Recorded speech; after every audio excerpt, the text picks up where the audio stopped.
Welcome back, everybody, to the BETIT Sports Podcast, only for the true sports fan. We are back with another episode of Buy or Sell. This will be episode 5. Once again, I am your host, JCOLE, joined by my co-host, once again, SLUSH and DZAMP. Boys, I'm going to let you guys break it down. Dylan, you're our guest co-host once again. Tell us a little bit about this series. Tell us what we got today. Yeah, so we got the buy and sell going for us. Buy obviously means we agree with the take. We're going all the way with the take. We're selling it. We're not too confident about it. We're not going all the way with it.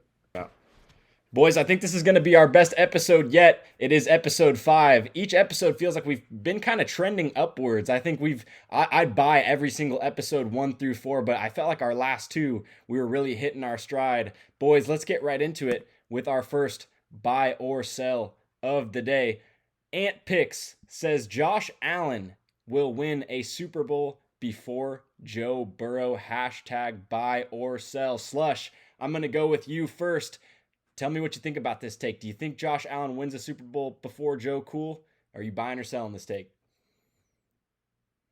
I'm buying this take. I think I think this was a wonderful take. I think Josh Allen, he's natural born leader. He's never really had, I would say, the assets that some other quarterbacks have had. Like, I don't think he's had a wide receiver 1 in a while since Stephon Diggs. Yeah. And Josh Allen, he's just MVP numbers every year. He knows how to win ball games. I don't think he's ever not made the playoffs. And Josh Allen, I know he hasn't been to the Super Bowl, but they're right there. I think they're a couple pieces away. If they could get the defense a little stronger, I think they're right there. And I think it's attainable within the next 2 or 3 years. I think Josh Allen will win a Super Bowl. Slush is buying that take from Ant Picks. I'm going to slide it over to my other co-host, DZAMP. Are you buying or selling Ant Picks take?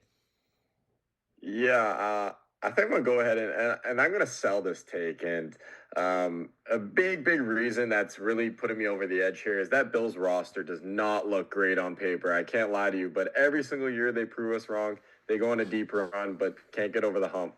But when you just take a look at Joe Burrow and the assets that he has on this roster, Jamar Chase, T. Higgins, just to name a few, that offense is lethal. I'll tell you, that Bengals team can score the heck out of that ball, but goddamn, they cannot play an ounce of defense.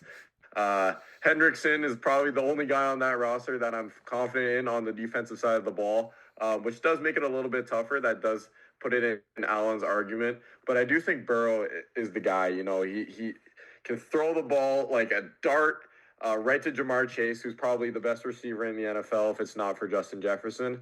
And I think that, they rebuild. They get a good defense behind him. I think Joe Burrow gets to the Super Bowl. I mean, we seen him a few years ago get to the Super Bowl. So I don't think it's that far out of reach in comparison to Josh Allen. DZAMP is selling this take. We are on 2 opposite ends of the coin here, leaving it up to J. Cole. Boys, I'm going to go right off the bat, and I'm going to buy it. I'm going to go with Slush here. I'm going to buy this take. I think when Joe Burrow got to the Super Bowl and they were playing the Rams, I'm not going to say that was his last chance, but I think in all honesty, that was his best chance. I think they should have won that game. That was their opportunity. You're not facing a Patriots dynasty. You're not facing a Chiefs or an Eagles team that's been primed to win the Super Bowl for years and years in a row. You're facing the Rams there, and they had a real good look at that game. Joe Burrow could have won that game. I think for me, it's less about Josh Allen having the roster to get it there. And I think it's more for me about the pieces that Joe Burrow has around him. I think his skill guys are great. He has 2 of the best receivers in the league. T. Higgins and Jamar are 2 of the top 10 receivers in the league. But Dylan, you mentioned Trey Hendrickson. I think he's played his last snap as a Bengal. I think he gets traded. That contract dispute has been too much. It's been tearing up their locker room. I think they've already allocated a ton of money between those 3 guys, Burrow, Higgins, and Chase. I think there's about 300 or 400 million between those 3 alone. There's no more money for Hendrickson to get paid like a guy like, Aaron Donald would, or an elite pass rusher. You know what I mean? I think he doesn't get paid what he's owed in Cincinnati, and I've heard the Raiders are prime favorites for him. But nonetheless, the Bills, I don't think they win it this year. I don't think this head-to-head is going to come down to this year. I think this is a 3 to 5 year window, and to me, Joe Burrow's line and his defense is too weak for him to win a Super Bowl. I think Josh Allen has a much better chance. And I think if Joe Burrow was going to get one, he already had his chance. So I'm going to buy this one. And I'm going to say Josh Allen wins a Super Bowl prior to Joe Burrow and the Bengals. Boys, let's move on to our next buy or sell of the day. We have our first tennis buy or sell of the day. Shout out to at Rafa Goat bringing some tennis content to us. He says Sinner versus Alcaraz is the best rivalry in pro sports right now. Boys, I let you guys had first crack at the last one. I'm going to take first dibs here. I'm going to buy this. It's going to be 2 buys in a row for me. To me, pro sports rivalries have become so oversaturated. It's been like the Dodgers and the Giants. You got the Bears and the Packers. There's a ton of iconic rivalries. Lakers, Celtics. None of them to me feel super ignited right now. And while there's not a lot of tension in the Sinner versus Alcaraz in terms of like, okay, these two guys hate each other, like we're going to see a brawl on the court, I think the level of play and just the sheer competitiveness between the two guys. I'm doing a documentary video that we'll have up soon on the BETIT Sports podcast channel about this rivalry in particular. Every time these guys play, it's an instant classic. And I just think not only is it one of the most underrated rivalries in pro sports right now, I'm going to buy this, and I think it's a hot take from Rafa, and I'm going to say this is the best rivalry in sports. Boys, I'm going to let Slush have next crack at it, but I'm buying it here. Yeah, I really like what you said. One thing about this is I like this rivalry because it's not forced at all. Yeah. It's not backed by the media or anything. It's just true talent that, this is how a rivalry should be. Two very good young talents, they always make it to the finals, and that's just how it starts, and it goes on and on. So, I mean, I really like how competitive they are. I really like how much they respect each other. It's never, beef or anything. It's always respect. And I mean, when Sinner and Alcaraz are playing, everybody's tuned in. And I think as the years go on, tennis is going to draw more and more fans, especially from the younger generation. With stars like this, this is how you bring a new crowd in with these young rivalries. So I'm going to buy this take. Slush is buying. We got 2 buys. DZAMP, I want to hear your opinion here. It's a broad take. It's all of pro sports here, so I know there's a ton of rivalries running through your head. DZAMP, tell me, are you buying or selling Rafa Goat's take about Sinner versus Alcaraz? Yeah. Boys, I'm not gonna lie to you. I think this might be the first time we all agree with the take Wow. here. I love the Sinner versus Alcaraz rivalry. I think it's one of the best in sports. It just gives me vibes of Nadal versus Federer back in the day. I agree. And you got 2 young talents. Alcaraz being 22 and Sinner being 24. It's honestly remarkable. I feel like they're in their prime already. If not, they got many years ahead of them. Just looking at their head-to-head, it's fairly close. Alcaraz does edge them out. But you notice that they play on different surfaces, and not one of them has an advantage on a particular surface, which is really intriguing, and it shows that these guys have unreal talent and that they can really drive the ball, they can play with pace, and they can win. And as you can see right now, pro sports is a little bit boring with the rivalries. A big one I can think of the top of my head is that Eagles-Cowboys game is always good, but like I said, I think this right now, tennis is on the rise. It's international, 2 international players. You'll get a lot of viewers from all over the world. I think it's a great draw for the game of tennis, and I think it's the best in pro sports right now, I would say. I agree, Dylan. I think you're right. I think this was the first time all 3 of us have agreed. Boys, I think with a classic rivalry, there has to be classic matches, classic games. And for me, the last 2 French Open matchups between these two, the 2024 semifinal and the 2025 Grand Slam final at the French Open, are 2 of the best matches in tennis history. Slush, I saw you had a little point to make before we get on to our next topic. Hit me. So the thing about this rivalry, that why I say it's the greatest in sports right now, or the best in sports right now, is because I don't think I could tell you that I ever, like, before they faced off in a finals or whatever it was, a tournament, in the French Open, I don't think I could ever confidently say who's going to win the match. Yeah. It's that balance. It's that balance, and Vegas knows the odds are always very, very close. So, yeah, it's just a very fair matchup, and anybody could take it. So that's what I like about it. Couldn't agree more, boys. We're all on the same page there. Let's move right on to our next buy or sell take. Speaking of the Cowboys, Dylan, it comes from @CowboyNation. He says, Micah has played his last snap for the Cowboys in all caps. Slush, I haven't gone to you first yet. Take it away here. Are you buying or selling Micah playing his last snap in a Cowboy uniform? Yeah. Has he played his last snap? I don't know, but I can say that the old Micah Parsons has definitely played his last snap for the Cowboys. Whether he comes back or doesn't, when you publicly request a trade, I don't think that relationship will ever get built back. So, Yeah. will he go back to the Cowboys? I don't think he is. I think that they'll be able to find a trade, but it's hard to trade for somebody like that. You're gonna have to give up so much, and the Cowboys aren't just gonna give him away because the Cowboys have the leverage in this where they're just gonna wait for the best offer. So I'm gonna buy this take. I think that Micah Parsons is not gonna go back to the Cowboys after publicly saying that he wants to get traded from the team. I think it's a definite possibility. Slush is selling this take. I'm going to go to DZAMP next. Are you buying or selling this take from @CowboyNation? DZAMP, hit me.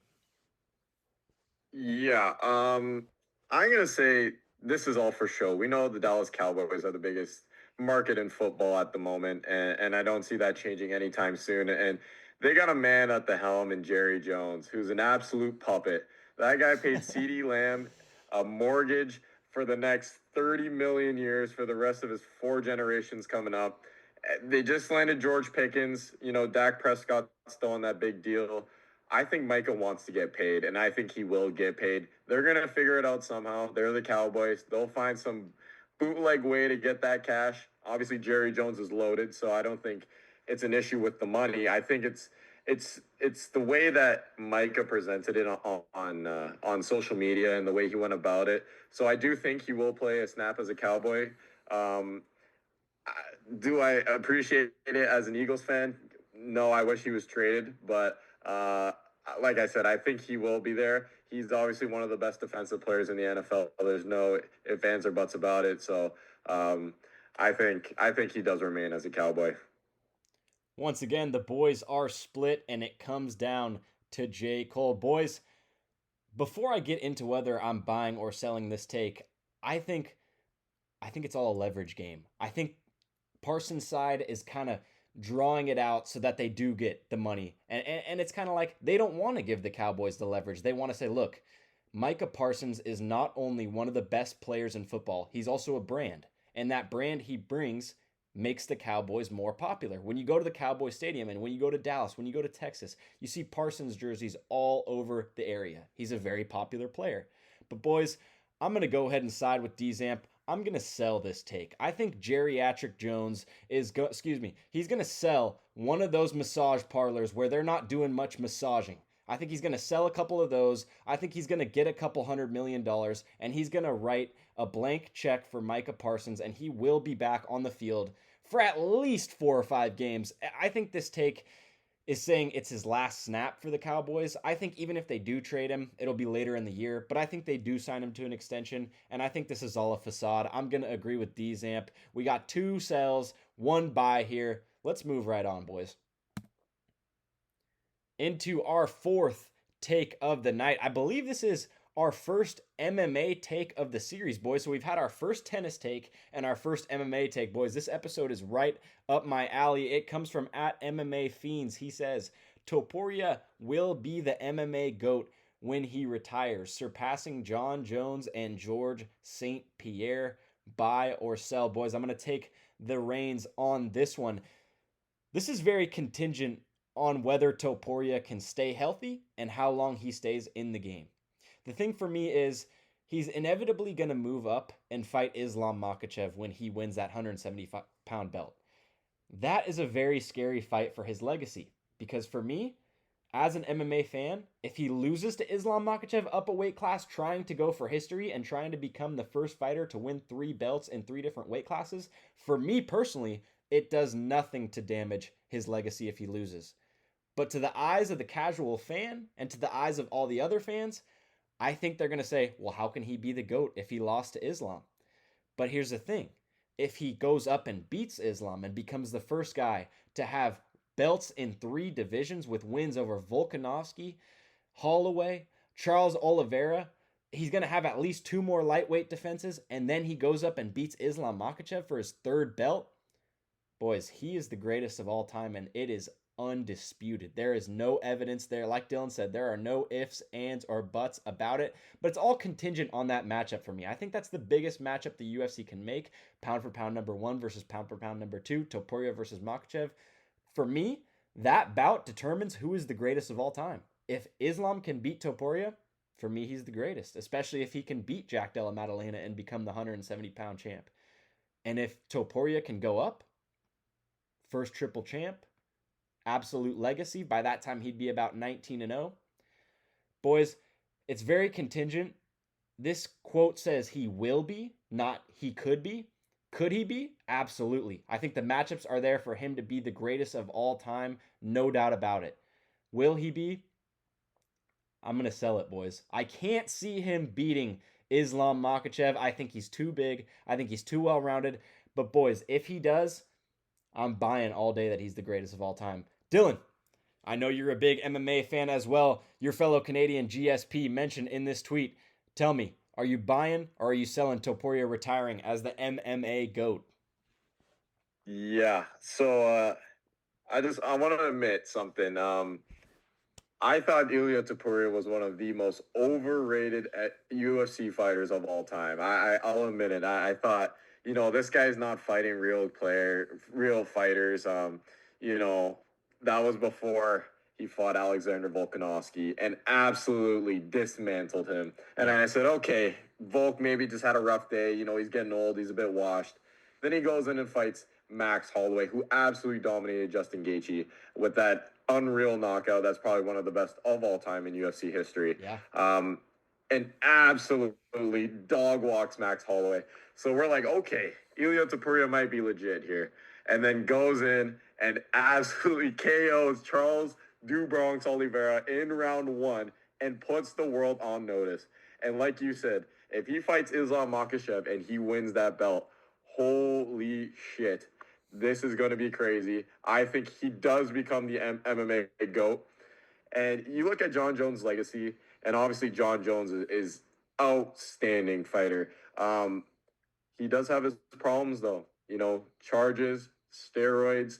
And I'm not going to lie. I think he lost that fight to Dominic Reyes. I agree. But you can't have an opinion. His record said he's undefeated other than that 12-6 elbow. That was a no contest or a loss, I guess, on his record. But I do think Ilia Topuria will be the GOAT. I think he will surpass GSP, even though he's a fellow Canadian. He just looks sharp, man. And I've never seen a fighter this sharp and rising to the top at this speed. You can see my guy Josh Emmett behind me. He was the only guy to take him to 5 rounds out of all of his fights. I think Topuria will only continue to be better and better. And yeah, I think he'll reach the GOAT status. I know it's a hot take, but I'm just projecting for the future. Very hot take from DZAMP. You're mentioning Josh Emmett. Topuria beat the shit out of him too. And to mention, John Jones has no losses on paper on his record, but I think he did lose that fight to Reyes, and he sure as hell has lost some fights to the legal system and to the hookers and cocaine that he enjoys every fight week, Dylan. So I can't put him as my GOAT, especially in the mixed martial arts game. Dylan has Topuria surpassing all and becoming the GOAT. Slush, take us home on this topic. Are you buying or selling Topuria becoming the GOAT? Yeah. MMA fiends, this is a good take, but there is no way in hell I'm buying this. Topuria, he is undefeated. Every time I watch him, I do think he's gonna lose, but he always proves me wrong. And the talent is there. He is a really good fighter. I still think that he needs to have a more dominant longevity against some tougher competition. I think that he has the potential for sure. It's there, but will it be realistic? No way in hell. I'm selling this take for sure.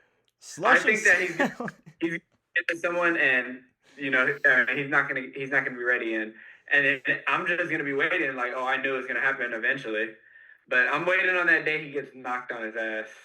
Man, we've been waiting like that for John Jones too, and it never happened. So I don't know. That's true. That's true. But will he be the GOAT that when he retires? I'm selling this for sure. Slush is selling those 3 wins against 3 of the top 25, in my opinion, greatest of all time, where he cleaned their clock, is apparently not enough for Slush. The longevity wasn't there for him, even though it was 3 of the best wins in MMA history. Slush is preying on Topuria's downfall. Honestly, I am too, boys. Let's get right into our last take of the day. Boys, this is my favorite one of the day because I am passionate about this subject. And one thing you will know about me is I'm an absolute hater. Boys, I love to sell these takes, but you guys have been submitting so many great takes that I've been having to buy them. And I don't like that. But boys, I think this is going to be a lot of the same here. Hitman Media comes at us with a hot take. This is what we love at Buy or Sell. And I know this is going to rile up a ton of the basketball fan base. He says Kobe is not a top 5 player of all time. Respect to a legend, but his fans will swear he is in the GOAT conversation. No way. Hashtag buy or sell. I'm going to go with our co-host Slush here. Slush, lead us off. Is Kobe a top 5 player of all time, or are you buying this take? I think this is a terrible tweet. I don't know how you can even type this out. I mean, this dude sat on his phone and said Kobe is not a top 5 player of all time. This might be one of the worst takes ever. I mean, what Kobe represents to basketball as a whole, I think that alone puts him in the top 5. What does he have? 5 rings. He won when Shaq left. Shaq thought he was going to get another ring, and he didn't. And Kobe won without Shaq. I mean, this dude Kobe has won with some pretty bad teams. You know, he's a leader. Sometimes like too harsh, of a leader, but I think Kobe he set an example for what an NBA player should be. He's the ultimate professional. I think a lot of young people look up to him, and he's one of the best scorers of all time. He guards the best player on every single team, and I don't think we're gonna see anybody like Kobe ever in the NBA. So for that alone, I'm putting him in the top 5. Slush So I'm coming buying out this. hot. He's I'm selling this take. Yeah, I'm you're selling. selling. You're selling. Yeah, Slush is selling this take. take. He says this is one of the dumbest tweets he has ever heard. Slush, I think Shaq did get another ring. I think he won another ring in Miami, but at that point he could have been the mascot for Popeyes because he was fat as fuck and he was the 12th man. So you can't really quantify that ring. Boys, I'm going to go with DZAMP next. DZAMP, are you buying or selling this take? Kobe is not a top 5 player of all time. Tell me. I'm gonna be honest. I think I think Slush is selling his credibility here. Wow. Kobe Bryant's not in the top 5, man. Kobe Bryant, his field goal percentage not the best. He had the ball in his hands in every possession. I got 3 guys definitely ahead of him in MJ, LeBron, and Kareem. Sure, you can argue him to be in the 4 and the 5, but I don't know. I have Tim Duncan in there for sure, and then it's an argument for 5 with me. I think Magic Johnson makes it into that top 5. I don't know. The thing with Kobe, yes, he's a leader. Yes, he won all those championships. He was so dominant in the 2000s. But he had Shaquille O'Neal. And yeah, sure, you can say that about the rest of the guys in the group. Yeah, sure, LeBron and Kyrie. MJ had Scottie. But I don't even know if Kobe's the best player on his team. And I don't know if that's even a hotter take, but I don't know. I don't see Kobe in the top 5. Obviously, rest in peace to him and his family, or not his family, well, his daughter as well. But that 60 game was special. I think just because he's a leader doesn't make his skill worth the top 5 combo. Two opposite sides of the coin here, boys. Once again, you're asking me to take it home, boys. I guess I will. I'll be the decider here, I guess. Boys, when you're asking me, is Kobe Bryant a top 5 player of all time? I have to think. No, I don't. Hell no! Kobe is not a top 5 player of all time. Absolutely not. Absolutely not. Such is out. Absolutely not. Kobe is not a top 5 player of all time. Like it says here, respect to a legend, but he is not. Kobe is top 5 in how he makes you feel while you're watching him play basketball. He definitely is. He's an icon of the sport. He's a legend of the game. He is never going to be forgotten for what he has done for basketball and sports as a whole. But is he a top 5 basketball player of all time? No. I think he's right in that top 7, top 8 range. Dylan, I agree with you. I think he's right in that conversation with a Tim Duncan and guys like that. But I think there are most definitely 4 or 5 guys better than him. Is he in that range? Absolutely. But is he in the conversation with Mike, LeBron, Kareem, guys like that? No way. He's in that second tier. That first tier is GOATs. The second tier is absolute legends and guys that will transcend the sport. Slush is back. He's connecting. He's back. I don't think he wants to hear the rest of his take. Five-time champ. I don't think he wants to hear the rest of this take. But Five-time champ. I am gonna buy this take most definitely. And I know this is gonna rile up a lot of the basketball community. Kobe, is he an absolute legend? 100%. I am buying the fact that he is a transcendent player of the sport throughout multiple generations. No doubt. When you watch him play, you can say, this is the greatest player of all time, based off of how you feel. But I can say the same thing about Steph Curry. If I was just watching him play, I'd say, holy crap, this guy is the GOAT. The way he makes me feel while watching him play is the greatest thing of all time. But numbers, statistics, and sheer facts-wise, no, he's not a top 5 player of all time. And for that reason, I'm going to buy this take from Hitman Media.